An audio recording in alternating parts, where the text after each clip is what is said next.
In our previous videos, we completed the elements or parts of the website that are common to the entire application, which is the header and the footer. And these elements are going to be used across each page. You can see that what I've done is duplicated my index.html file and renamed them to contact.html and resume.html.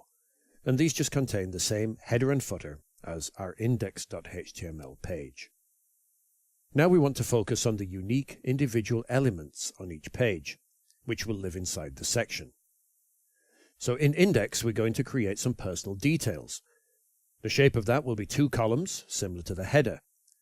On the left side, we'll have a column that's 1/3 the width of the entire row, which will contain Rosie's personal contact information.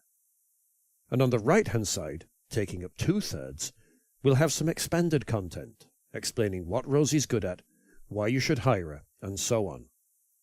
We'll call that section the 3 reasons. And that's the section that we're going to start styling first. So the first thing that I want to do is add the container fluid class to my section.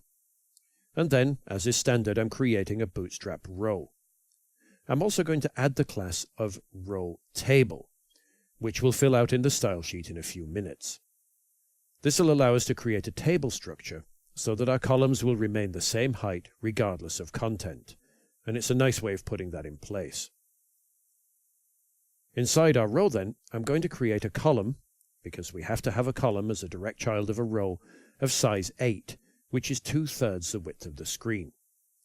I don't need to add any size classes for screen sizes smaller than medium, because Bootstrap will automatically default to 12 or full width. I'm also adding a color class, bgcolor 3 reasons, which we'll style in a moment. And I'm also going to give a class called section column, which will specify that this column is a table cell. The row table class specifies the use of a table, whereas section column specifies the use of a table cell, which will give us evenly sized columns in terms of height. Each section is going to have a header explaining what the column information contains. So I'm going to create another row, a full width column, so that it will occupy the entire width of the column within which it's contained. And then I'm going to use a H3 for the heading.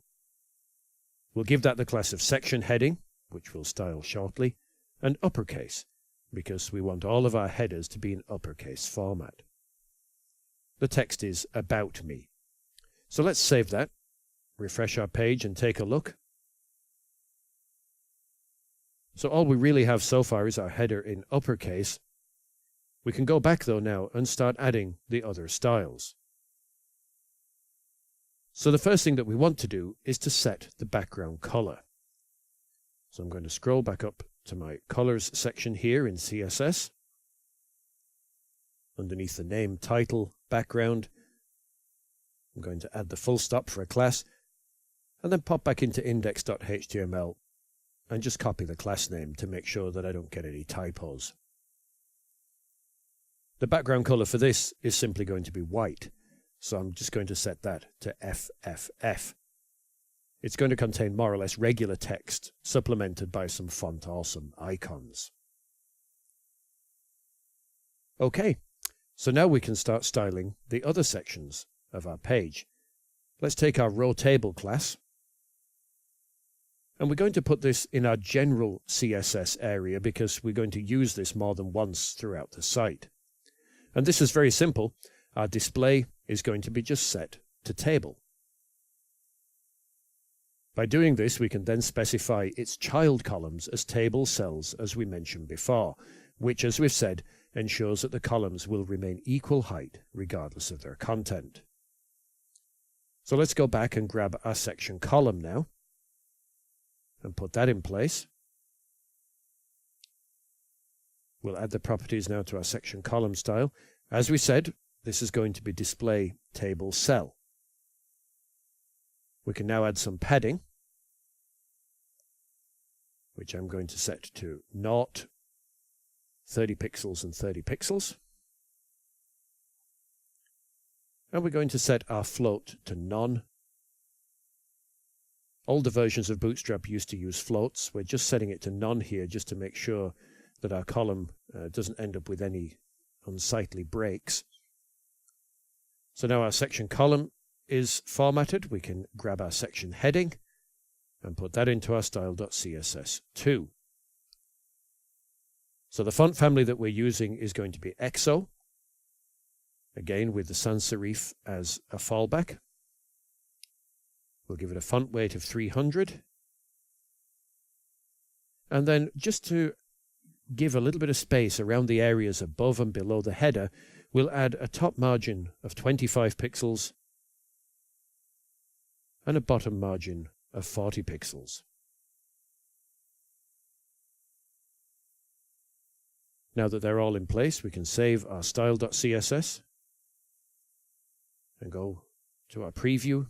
We'll refresh our page, and that's looking a lot better.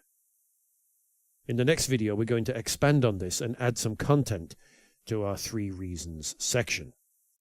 But now would be a good time to do a git commit. It's good practice to do this because without it, it's not a case of if you'll lose your work, but a case of when.